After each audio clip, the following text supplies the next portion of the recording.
prize-winning fun. The Topsfield Fair is back, October 3rd to the 13th.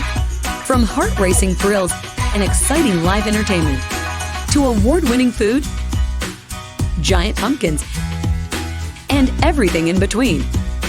There's something for everyone at the Topsfield Fair, America's oldest country fair. The Topsfield Fair, October 3rd through the 13th. For more information and to purchase tickets, visit topsfieldfair.org.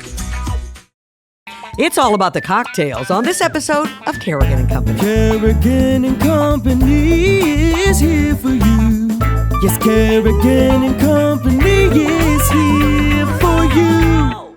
Welcome, everybody, to Kerrigan and Company. So good to have you with us today. Now, I don't have a co-host today, but I do have a theme, and you're going to see what it is, and I'll explain it to you as we go along, but it's cocktails, and it's a thread that runs through this entire show. My first guest, it's pretty obvious, cocktails is a part of his life. I am so happy to be welcoming here in the studio Jackson Cannon.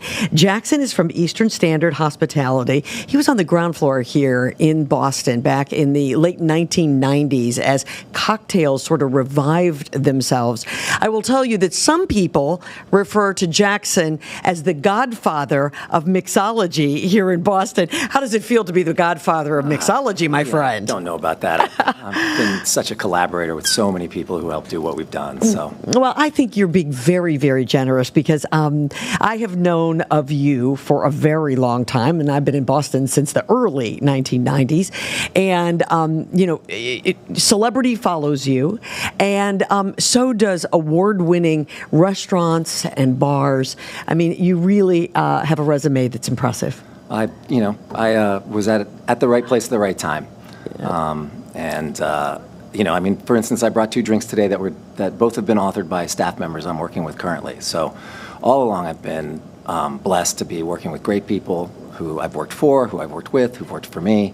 And it's really been a group effort. And if you think about the cocktail kind of revival, it was a play between guests and creative bartenders and open-minded business people, and it's not really anything you can credit to one person. So I'm not being falsely modest. I'm just being true. Right. Well, let's just first back up just a second here, Jackson, and talk about what got you into mixology, because I'm fascinated by this. I used to joke that I turned a potential drinking problem into an excellent career choice. But I would also quip sometimes when I moved from music to bars that I would joke I found a way to spend more time in bars.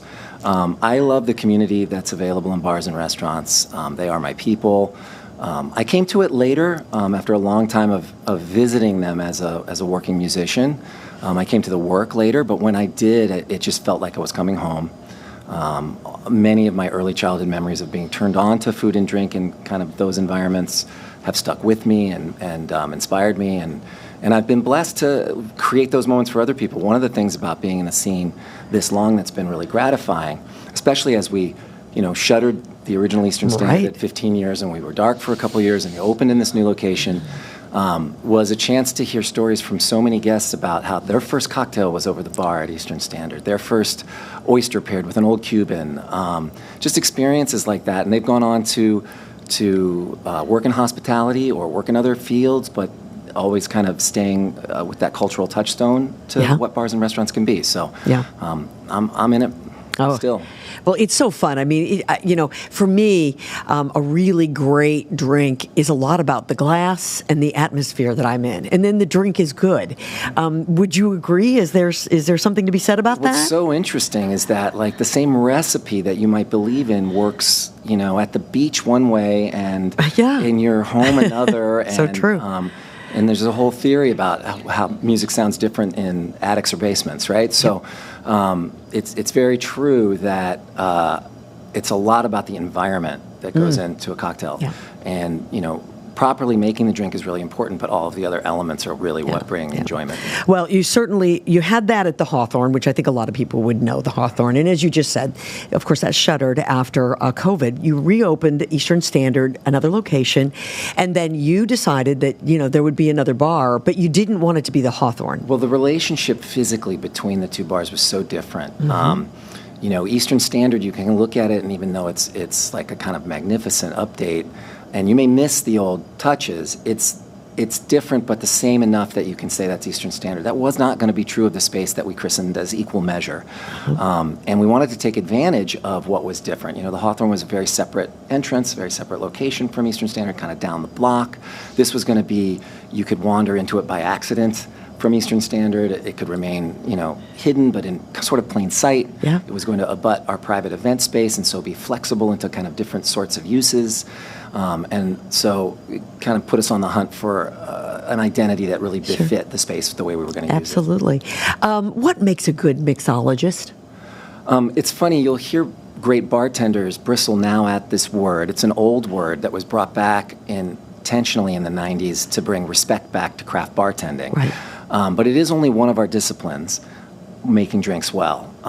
You know, getting you in the right drink, taking care of whatever your needs are, whether they're an update on, in the old days, you'd have to know the box scores, some current events. Now everybody has that in the palm of their hand, but, you know, it's,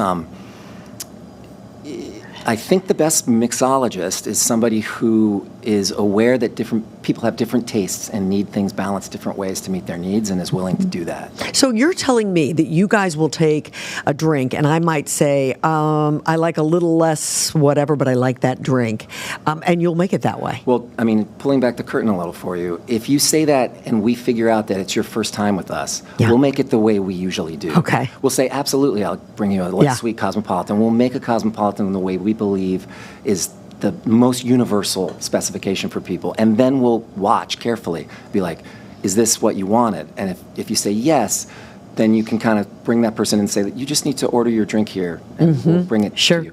But if the answer is, and we can tell if you're not telling us the truth, if we figure out that you need a little differently, then we'll subtly change it, and we'll try to kind of tell each other that we're doing Kim's Cosmo a little different. Yeah, absolutely. Tell me about some of the ingredients that you guys use on a regular basis. I mean, you actually make some of the ingredients. I brought something today that the team is making that's really great. It's a shrub, which is a very old style of preserving fruit flavors through seasons by using vinegar and sugar as a preservative. So this one's a green apple shrub that we make in-house that is what we're going to use in that kind of sparkling champagne cocktail that we're going to do next. Well, let's do it. Let's make some cocktails. Let's do it. So these fall cocktails, is that what we would say? Absolutely. Okay, these great. are full of fall flavors. Super. All right, we're going to just move over. So for those of you who are listening, we're going to make sure that Jackson tells you what we're putting in. And for those of you lucky enough to be watching, you're going to be able to see what he's putting in. Okay. All right. So I'm excited.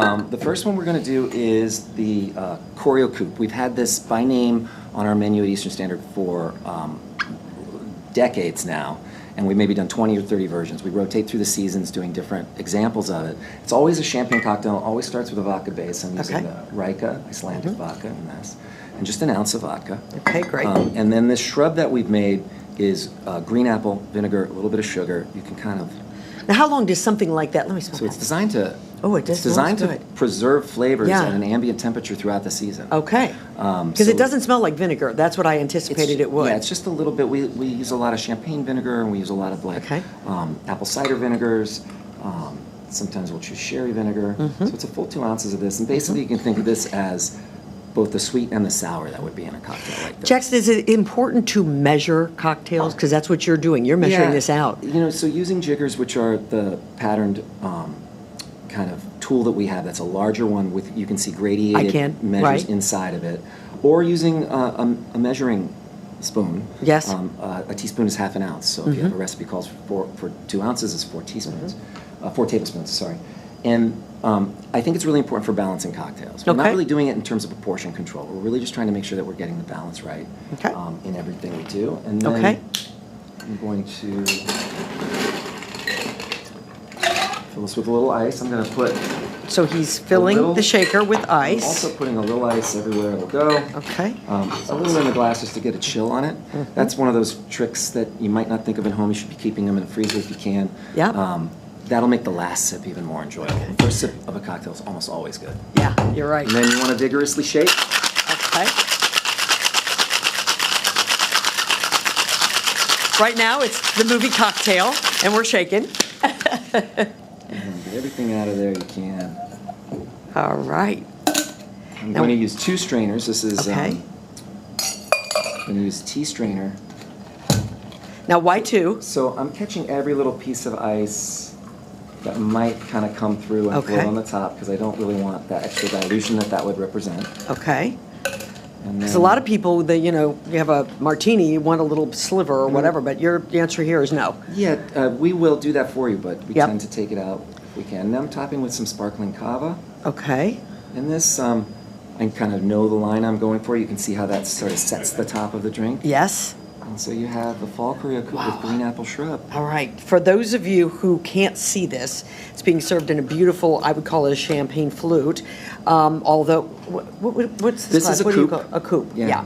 And It was and called a it's- Marie Antoinette for a little while. That's kind of Yeah. that it may have been It's a modeled. it's a very glamorous feeling, I think. Again, I'm all into the glassware and all of the things like that. And it's sort of a lemonade color, I would say, right? And I'm going to taste it. And it's sort of fantastic. Wow, that is so good. I taste the apple immediately. Right. Yeah. That's definitely got such a fall taste. And fall flavors are kind of interesting. It's a very transitional period, weather-wise, and what's sort of ready. And like for me, apples are the first thing I start coming in August, but we're really ready for them in September. It's going to be a little while before we feel like pears and quince and things like that. And even though maple is not a flavor that is not a product that comes in the fall, it's one that people start to sort of really like to get in the later fall. Darker note to that. Boy, so. that is fantastic. All right, you're going to make one more for us, I'm right? going to make an old-fashioned. Okay, great. This one's called Hacienda. This is by another one of the team members at Eastern Standard. Julian made this one. This is kind of fun. So this is our barrel selection of Patron Añejo. So extra aged tequila in French oak. It's we have the whole beautiful. selection at Eastern Standard and Equal Measure. Okay. Standard Italian.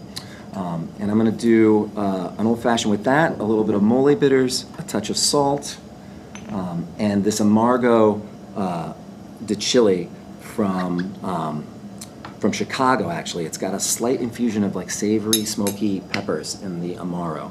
And that's going to be the majority of the bitters. A little bit of agave nectar to start the base. Okay. And you can make a drink like this right in the glass. You can use fancy Okay. mixing glasses, but you can also just build this if you go from your sweet ingredients towards your more bitter ingredients. So we're just putting this right into the glass that it would be. And it's going to be a full like 2 1/4 ounces of base spirit. In this case, the tequila. That's the tequila. This is an absolute. For those of you who can't see this, the color is absolutely beautiful. And then a little bit of chocolate mole bitters. Okay. Chocolate mole bitters. Is that's unique? Yes. It's fairly unique. I sort of, when it burst on the scene in like 06, 07, I thought, and a dash of salt. I know this sounds Okay. crazy, but most old fashions actually benefit from a little dash of salt. Okay. And we're going to do ice right in there. But the mole bitters were something that right away I was like, beyond the Angostura, which is kind of the classic bitters. If you don't even know brands, it's the one you know as bitters. Peychaud's, the New Orleans bitters, indispensable. Okay. And then orange bitters. Beyond that, to me, mole sort of is the fourth It's- most unique flavor that works in so many things. It's if you're only going to have 4, it's the fourth one. How do you feel about ice cubes? Let's talk about that. You have cubes. It appears to me they're not see-through. Do you feel strongly about that? Yeah, Tell me. ice goes through different changes in terms of how cold it is Mm-hmm. and its opacity. There's a lot written about ice. We could do a whole segment on ice. I'm sure. You want the biggest, densest ice you can get because you want to control the dilution. You want to keep your drinks cold without getting them too melted through. Old-fashioned, though, really benefits From it melting a bit, right? Yeah, and you want, it's a drink that experientially you're okay with the last couple of sips being, Yeah. a little bit watered down. So, Absolutely. but it's also one that's common for people to do on one big ice cube. Yeah, right. Single rock. And then I'm going to do a little orange twist right over the top. I'm peeling right over the top to get those oils in. Okay. That, and I think you're going to see I didn't use any overtly fall ingredients, but that. But yet this you've got a Hacienda real Old fall. Fashioned Okay. is going to present that, a little bit of that spice, a little bit of that chocolatiness. So I'm hoping that people can see this because it's the color is fantastic. And I'm not a huge old-fashioned gal, but wow. So, now, that is so good because it's not so, well, it's tequila. And that tequila is fantastic. Wow, that is so good. Tell me one of your favorites. What's your favorite? Well, it's a funny question. We were talking about this. I don't have a favorite. I'm assuming you do drink alcohol. You were joking earlier, but no, I do. Yeah. I do. I don't limit my interest in it to my taste. So it's almost like not so interesting. But if I'm drinking a sour, everybody knows I like a Jack Rose or a little daiquiri from time to time. But I'm not good for two of those. I like wine and with food, and I like straight spirits after. Sure. There's a time and place for all of them. I love brandies and whiskeys and tequila and mezcals. So give our listeners one really great tip. If they're making cocktails at home, what is the most important thing they need to know? Chill your glasses in the freezer and get some molds that have some pretty big ice cubes. That's going to make any drink a better drink. It is. Yeah, absolutely. Listen, continued success. Thank you. The drinks are fantastic. The restaurant and the bar is beautiful. So I thank you, Jackson Cannon, so much for being a part of the show today. What a pleasure. Thanks for bringing me. You absolutely. Stay with us, everybody. This is Kerrigan and Company. Prize-winning fun. The Topsfield Fair is back, October 3rd to the 13th. From heart-racing thrills and exciting live entertainment to award-winning food, giant pumpkins, and everything in between. There's something for everyone at the Topsfield Fair, America's oldest country fair. The Topsfield Fair, October 3rd through the 13th. For more information and to purchase tickets, visit topsfieldfair.org. Experience the groundbreaking masterpiece today. An electrifying all-new production of Rent is on stage at North Shore Music Theater, now through September 28th. Get tickets at nsmt.org. This segment of Kerrigan and Company is brought to you by Lucia Lighting and Design, where people in the know go for the best possible lighting and design experience. All right, everybody, welcome back. Our next guest was a bachelor, but now he's married and he's got a baby. He is a father, yes. And he's also an author. He owns a coffee company. He has his own podcast. And you might be wondering, when does this man have time for cocktails? Because that is the thread that's running through this entire podcast. And we're about to tell you that he's going to have cocktails right here in Boston. I am so happy to have here on Kerrigan and Company, Ben Higgins. It's good to see you. Hi, Ben. Hello, it is good to be here. Oh, it is so great to see you. We have to tell everybody right off the top, because I've already teased that you're having cocktails in Boston. So tell everybody how it is that you're going to have cocktails in Boston. I'm having cocktails in Boston with some of the coolest people in the world. Not only the people that are going to be joining us as fans and just participants and enjoyers of this experience, but also with two of my best friends, former Bachelor host Chris Harrison and Wells Adams. We're going to be hosting the yacht party cruise on the water there in Boston. It's going to be an incredible evening. Drinking, laughing, and telling everything. And telling everything. That's coming up October 3rd, and we'll remind everybody about that and how you can go about getting tickets. You know, it is so great to see you. You've come a long way since your bachelor days back in 2016. As I said off the top, you have gotten married not to a young woman, actually, that you met there on the show, but someone else, and now have a baby, which is terrific, a little girl. So tell us just about life since the show. Goodness gracious. Life since the show has been so fruitful for me. Oh, I love that term, fruitful. That's cool. That's awesome. Last night I did an Instagram Live about an expanded version of my book, Alone in Plain Sight, that talks about being a dad and being a husband. And one of the questions asked was, am I happy I went on The Bachelor? And my immediate response always is yes, no questions. It has opened up new opportunities. It doesn't come without its own difficulties, but I think any path in life has difficulties. Mine just maybe was a little more public at times or a little more scrutinized at times. It made me stronger. It made me more accountable. But where I sit today, I am a man that sits in a place of so much joy. I have a beautiful baby girl, an incredibly caring wife, a dog that keeps us on our toes, and a wonderful home in Denver. So yes, life is good. All the things that I was learning along the Bachelor process have I don't think they've come to fruition, because I think there's always consistent growth maybe available. But a lot of those things I was concerned about maybe when I was the Bachelor have been proven untrue. Good. Terrific. That's great news. Well, let's back up just a little bit, and let's talk about you being on first. Actually, you were on The Bachelorette, and then you became a Bachelor in 2016. You were 26 years old.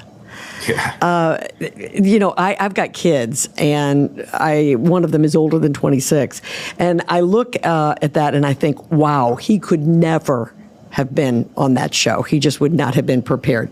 Were you prepared for that at 26, really? Oh, no. Oh, goodness, no. I'm from the Midwest, so I'm from Indiana. People get married early there. At that point in time, at 26, I was one of my only friends that were not in a relationship that ended in marriage or a marriage. Some were starting to have kids. And so I think, based on my life experience, I felt a little bit behind. And I think being their friend also taught me a lot and pushed me into maturity. I'm also an only child, and so I spent a lot of my youth with adults and hanging out with adults and talking to adults. Sure. But I don't think I'm prepared to be the Bachelor today, even married with a kid. Like there's so much nuance, difficulty. There's so much emotion. I don't think you can prepare yourself. Right. But I do think I had one thing going for me. I was excited about the idea of finding a life partner, and I think that helps. And I was naive to the fact of what the show would actually do for me personally. I didn't know necessarily or think too much about the idea that it would blow my world up in the best of ways. And so I think I was naive, and that helped me. Yeah. Did you go into it thinking you would find true love in that short amount of time on television? I don't think I did. Yeah. I think I went into it thinking there was the chance, the opportunity, the possibility. I think my mindset was more of how cool would it be if I did? Yeah.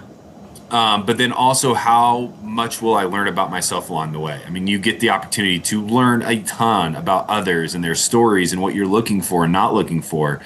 When I met my wife, I knew I was very attuned to what I was looking for in a partner and what I wasn't, based on really The Bachelor, because you date 30 people.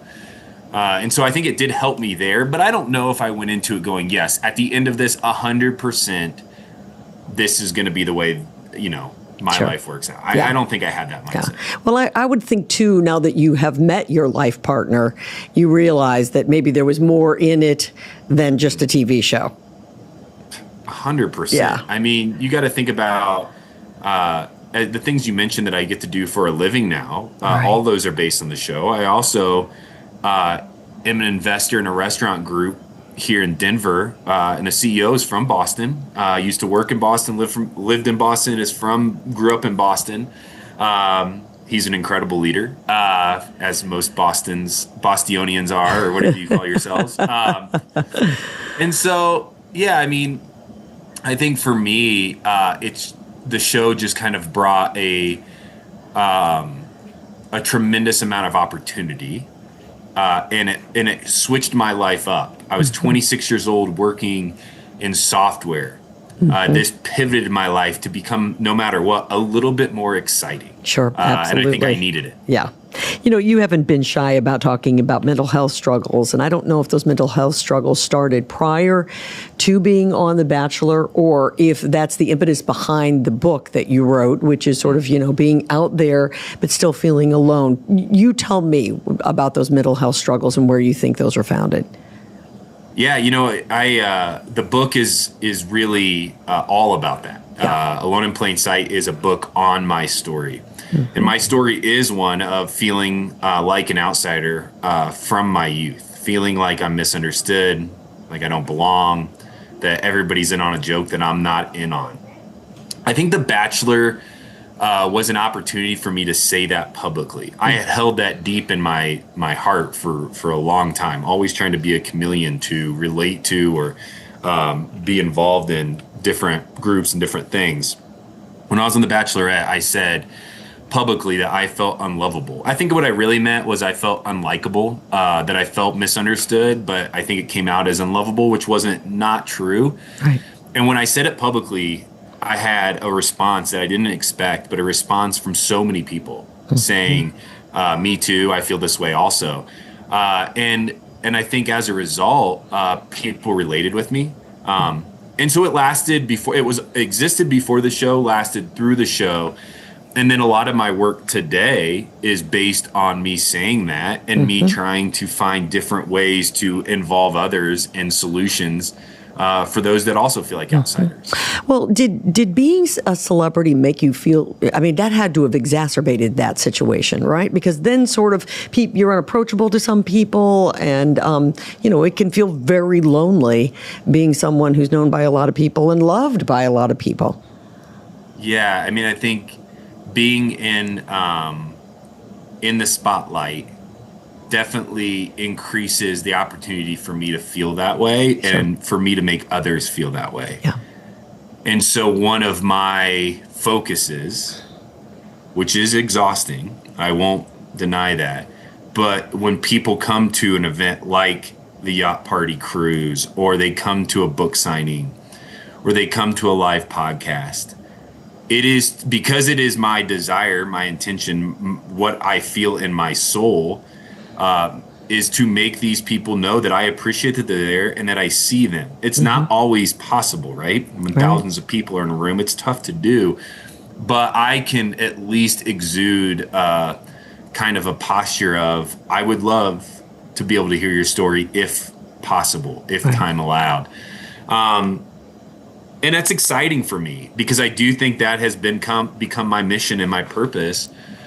And for me personally, I actually think being in the spotlight has allowed me to feel like I have friends everywhere, which is something I enjoy. Yeah. I can be at a gas station in Oklahoma, stopping in to grab a bag of chips, and somebody says, "Are you Ben?" Which is really fun for me. Yeah. I really enjoy that part of people, watching me on the show. Sure. Let's talk about your current life. Obviously, we've mentioned your lovely wife and your baby, but you just mentioned some of the business aspects of your life, and they are passion projects, it really seems like to me.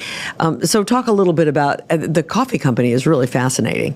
Yeah, it's very confusing for most, and it should be. And that's kind of the point. Yeah. So Generous Coffee is my main job. It is what I spend when we hang up here. It is what I'm going to go back to working on. Generous Coffee has existed for 8 years, and the whole idea of Generous was to create a for-profit business that sold a product, that told a story, and then we donate 100% of our profits to nonprofits, which means any owner in the business does not make money on the business through salaries or through distributions. That money is all given away to organizations that are human-focused, that are caring for those in need, that are caring for the people that feel like outsiders. We have an amazing little shop in Warsaw, Indiana, which is where I'm from. It's a free coffee shop. You can stop in and grab a cup of coffee for free, sit down and watch us roast, package, fulfill, hang out with our team of people that is diverse in all the most beautiful of ways. And it's really cool. It's built this really fun atmosphere of people coming out of the jail, which is right across the street from our coffee shop, and having a cup of coffee, to the mayor, whose office is right above our shop, having a cup of coffee, to the school board meeting and having meetings in there. It's a really fun vibe.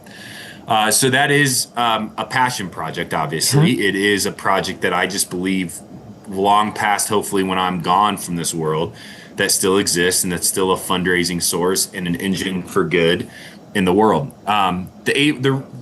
My ability to work for free, because obviously, as cool as that would be, to be able to just work for free my whole life, there is a family I have to care for. Sure. Is working with iHeart. And so iHeart has been in my life for 9 years. I've hosted a few different shows for them, and host events for them. I just got back from Vegas. And so that is really my full-time salaried job. Yeah. And those two things align and create this like wonderful ability for me to do what you're doing right there. Yeah. But then also jump off of it and work on selling as much coffee as possible. Yeah. Oh, that's fantastic. Good for you. Well, listen, we do this thing. It's called the Fast Five. And it's rapid fire questions. And we give our contestant, if you will. Here you are, another contestant. We give you 30 seconds to answer. It's the Topsfield Fast Five. The Topsfield Fair is going to be back October 3rd through the 13th. Get your discounted tickets now at topsfieldfair.org. Are you ready, Ben Higgins, for the Topsfield Fair Fast Five? I am. That is a mouthful that you said. You are a professional. You're good at this. Here we go. Other than The Bachelor or Bachelorette, what's your favorite reality show? Traders. Which celebrities were you surprised to learn are fans of The Bachelor? Oh my gosh. Goodness gracious. Kelly Kuuko, I think that's her name.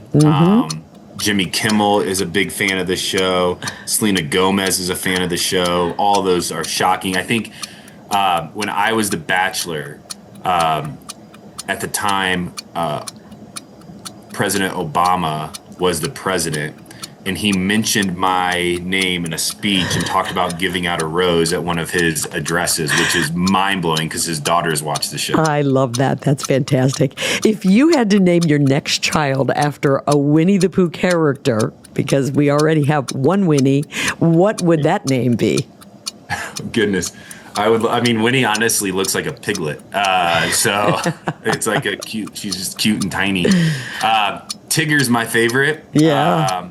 And so I actually think you could really get away with having a boy naming him Tiger. I think that would be a sweet name. I think you could. I think we all know there's one out there. Do you prefer hot coffee or iced coffee? Hot coffee. But if I'm in an airport, I have a weird thing in airports, and I'm in airports a lot where an iced coffee seems to just sit better. Huh. That is an airport brings that on for you. Yeah. Our last question is this. What's your favorite part about hosting your podcast?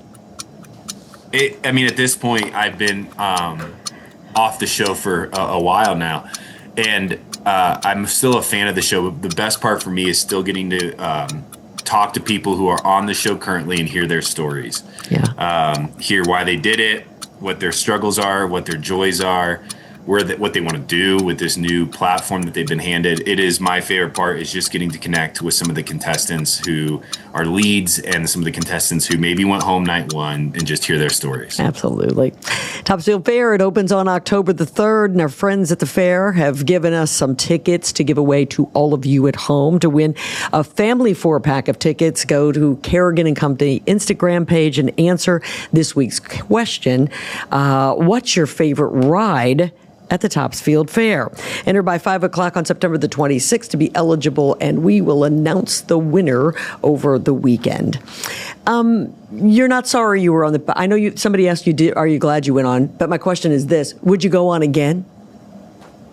Well, if my life circumstances were not married with a child, I would 100% go on again. Would you do another reality show? Yes. I think that's maybe a better answer. Yeah. I think The Bachelor is a little too exhausting, a little too focused on me. The Traders would be an amazing show to do. I have some friends who have done it who've loved it. And, obviously, even with this experience that we're doing in Boston, the Yacht Party Cruise, I've made some really great friends, like real friends along the way. And these are two of my closest friends from the show. So I'm very thankful, and goodness, I would say yes to any opportunity to make new friends. And let me ask you one final question about reality TV. Do you think it will run its course? Do you think that people think that, I'm just being honest. I think some people think that there are reality shows out there that are very stilted. Do you think that it's run its course, or will it run its course? I think it will evolve. I think we're seeing that happen in the whole industry. Honestly, goodness gracious, in the last 5 years, think about how much our televisions have changed. I think reality television has become something that will be implanted into our everyday watching experiences. But I do think the evolution of reality television will continue to change as we go. So yes, I think it's run its course in some capacities already. Yeah. But I think we're seeing the adjustments, and people are loving some of the shows that are out there. Yeah. Tell everybody the name of the book. It's Alone in Plain Sight. The expanded version is coming out October 7th, sharing not only what was written before, but also updating my life with Winona and Jessica. That is so exciting. And we want to remind everybody, it's Boston Harbor City Cruises. It's the yacht party. It's coming up October the 3rd. Be sure that you check it out. You can go to Boston Harbor Cruises and check out tickets. Ben, this has been a delight. You are adorable. I hope you have a great time in Boston. Be sure that you stay this time and take in some of the city. I think you're going to love it. I'm very excited. So thank you for having me. I can't wait to see so many of you out there. And thanks for doing this today. Absolutely. Thank you. This is Kerrigan and Company. Get ready. My friends at Lucia Lighting and Design in Lynn are having a big sale. For 2 days only, October 3rd and 4th, they're having a blowout sale with 25% off ceiling, bath, and exterior lighting, 50% off recessed lighting, tables, art, and furniture, and 75% off all display pillows. Head to Lucia Lighting and Design at 311 Western Avenue in Lynn on Friday, October the 3rd, or Saturday, October the 4th, from 9 to 5 to take advantage of the incredible savings on one-of-a-kind display pieces and a huge selection of in-stock items. Don't miss the blowout sale at Lucia Lighting in Lynn on October 3rd and 4th. Tell them Kim sent you. If you like rum, you're going to love Rumson's Rum, New England's most award-winning rum brand. Rumson creates distinctive and savory flavor profiles by hand-selecting and marrying the finest barrel-aged Caribbean rums. The spirits are then blended and finished in the New England Rum House. Choose from Rumson's Gold, Spiced, Grand Reserve, or Coffee Rum. Find Rumson's at liquor stores or ask for it at your favorite restaurant. Learn more at rumsons.com. That's rumsons.com. Rumsons. Life lived. Life enjoyed. Experience the groundbreaking masterpiece today. An electrifying all-new production of Rent is on stage at North Shore Music Theater, now through September 28th. Get tickets at nsmt.org. Welcome back, everybody, to Kerrigan and Company. Well, off the top of the show, I mentioned that cocktails is the thread that runs through all of our guests today. Now, this next guest, the reason that we say cocktails as part of her being here is because she's written a fabulous book. And the name of the book, and I want to show it to you, is The Ashtrays Are Full and the Glasses Are Empty. It is a wonderful novel. It's her first novel, by the way. And there's lots of drinking that goes on in this book, I do have to tell you. Kirsten Mickelwait is with us, the author. It's so good to see you. Thank you for having me. You must be very proud of this book because I have to tell you, it is really good. Thank you so much. It has been, I've had a love affair with the Murphys for 50 years, so it's a passion project for me. So let's back up here because we want to explain to people, this is what is so unique about this novel. This novel is about real people in fictional situations. So you have created dialogue and you've created interaction for these characters, people that a lot of people would know. There are a lot of very famous names that are used in this book. So walk me through what made you decide to write that kind of novel, especially your first novel out. Okay. Well, as I've been doing readings and meeting with book clubs, it seems there's a lot of confusion and also attachment to a biographical historical novel. So it's not just set in the period, but it's about real people. So I tell everyone, every person in this book is real. Every place is real. The timeline is real. What is from my imagination is the conversations and the feelings, the emotional story, particularly for Sarah Murphy, who is the protagonist. I first met the Murphys when I was a sophomore in college, and the first biography on them was called Living Well is the Best Revenge. It was on the syllabus, and I just sort of read it as supportive material to the Hemingway and the Fitzgerald and the Gertrude Stein. And I fell in love with them. There was something about them that 50 years later, I still think about them all the time. And when I read The Paris Wife by Paula McLean, I saw that she had done something similar, which is stay true to the historical record, but imagine the conversations and feelings of Hemingway's wife. And I decided to do the same thing.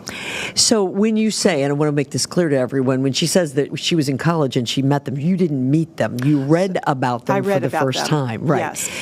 They existed back in the early 1900s. So the book, it takes place between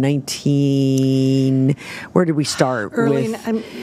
1904, Okay. I think, is sort of the first scene. Right. And it goes through Sarah's life. And she was still alive when I read that book about them. She was. She was still alive. So it's Sarah and Gerald Murphy. Talk to us about who they are and why you fell in love with them.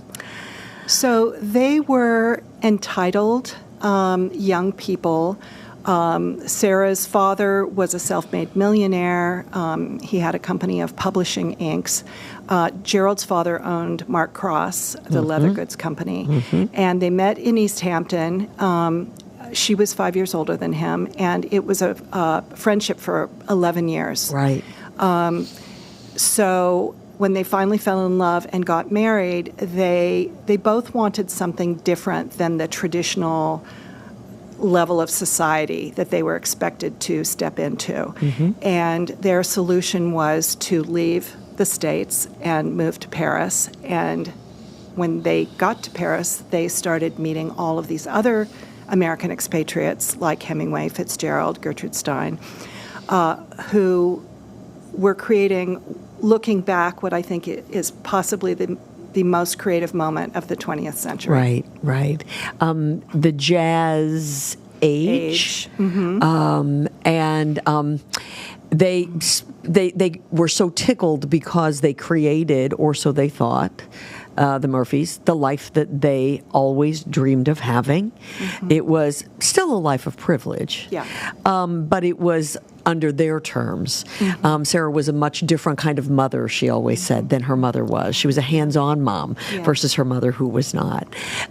They lived for the arts, and they embraced the arts. Both Gerald in his own doing, really, because he became a painter and whatever, but with all of those characters around them, they really embraced that. But their life, that life that they built, that they were so proud that they built in Paris and on the French Riviera, ultimately brought them back to the States, and life changed pretty dramatically. We don't want to give too much of this away. I don't want to give the secrets away. No. So we won't do that. Okay. But what is amazing is that I read the book and I got so sucked into their life in Europe, because I just thought this, and you do an outstanding job of painting a world that I haven't been to the French Riviera, but I think I have now. You did such an excellent job of painting that. And then you brought them back to the States, and you did a really good job of painting that as well. Thank you. Well, Ezra Pound is the one who's credited with the term "making it new," and that was kind of what defined the Murphys. They were always looking for the new. They were always looking to make every moment more beautiful, to create a community of friends, and that's why they were so beloved by those people who gathered around them, and why I fell in love with them as well. And you've hit on a really key theme in the book, which is when we're young, we think we can design the perfect life. Right. And they did. They designed this golden life, and it was so successful that we're still talking about it 100 years later. But the theme of the book, and the lesson that my protagonist Sarah learned, and I think that real Sarah Murphy learned it as well, is life may have other plans for you. That the perfect life, we all get taken down in some way, some more than others. And it's how you find your way back to happiness, back to living a beautiful life when bad things happen to you. Yeah, absolutely. How do you go about researching a book like this? I mean, Kirsten, that's really impressive. Oh, thank you. I get asked that question at every single book group. I'll bet you do. My original plan, when I first decided to write the book, I went back to East Hampton just to get the vibe, to visit their graves, to see Wyborg Beach. Her mansion has been torn down, as you know from reading the book, Right. but you can still go and visit. You can see where they were. My other plan for that trip was to go to the Beinecke Library at Yale, which houses all their papers and memorabilia. And at the last minute, they told me, we were just coming out of COVID, that I couldn't come because it was only open to Yale affiliates at that point. So I didn't get to visit their stuff. But most of the collection is digitized. I read all the biographies. If a lot of the people who have read the book are inspired to go on and read the biggest biography of them, which is called Everybody Was So Young by Amanda Vale. If you want to know more, and you will recognize a lot of these scenes in that book. That was kind of my North Star to keep myself on the right timeline and to pick the beats for the book, which are the things that I want to put into scenes. Also, their letters taught me how they spoke, how they wrote and how they spoke. And I pulled a lot of quotes offline and of Zelda Fitzgerald, Dorothy Parker, Gertrude Stein, and wove them into dialogue to kind of give it some authenticity. Sure, absolutely. The name of the book is actually a quote from Zelda, correct? Correct, yeah. Yeah, and this was, the ashtrays are full and the glasses are empty, what a fabulous quote, and it paints a picture immediately in my mind. The party's In other over. words, the party is over, right? Which I think is just fantastic. This is your first novel. You've written. You wrote a book, actually a biography about yourself, essentially. A memoir. About life after divorce. Is that correct? Yeah. So this was a pretty big leap from that. You were writing about something to something you had to learn about. Well, this is what's interesting. First of all, I already knew so much about them because I had been reading everything that came out about them over the past many decades. So it wasn't starting from zero and going to 60. I mean, I basically knew the world I wanted to create. But one thing that's interesting, my publicist shared this with me early on when I was working with her, is that the arc of my story and the arc of Sarah's story are almost identical. Our tragedies are different. Mine was mostly financial. Hers was more personal, but it was kind of this riches to rags story. And there were so many little things throughout the book that echoed my own story that I was not even aware of when I was writing the book. I'll bet. This could be a movie. I've heard that. A very expensive movie. That's okay. If you know anyone in the business, please let me know. I want this to be a movie because this is a movie that I would go and see. I mean, who wouldn't want to see that? Isn't it fascinating? It's so fascinating to me that this couple was living their life. I wonder if they ever knew that so many people would be so fascinated by their lives, because in the end, this is not Hemingway. Maybe these were their affiliates, but that's not who they were. Right. And yet they had this incredible, fascinating life that people like yourself, a wonderful writer, picked up on. Yeah, well, I think they had a glimpse of it. Gerald started becoming well known as a painter at the end of his life.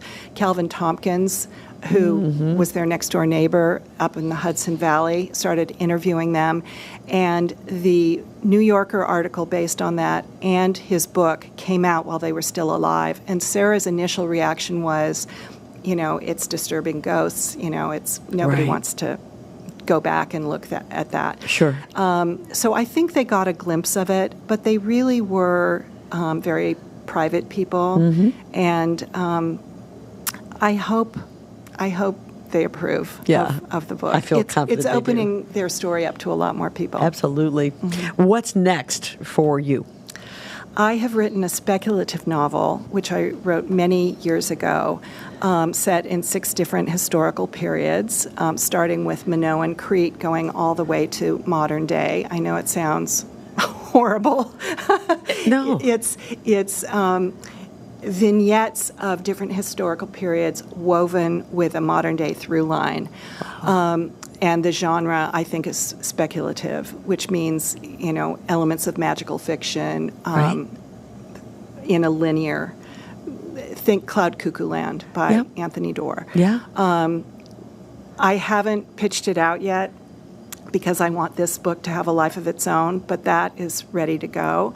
And now I've started working on a collection of linked short stories about older women. Excellent. Good for you. Well, you have a wonderful style.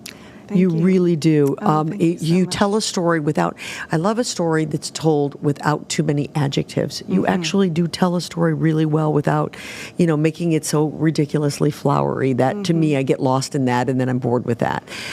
You have a very straightforward but beautiful writing style. So I really enjoyed it. Thank you very much. You have a book signing now and a book reading, and it's here in the Boston area. Now, if you're watching this podcast, we want to let you know that this is actually happening on September the 24th.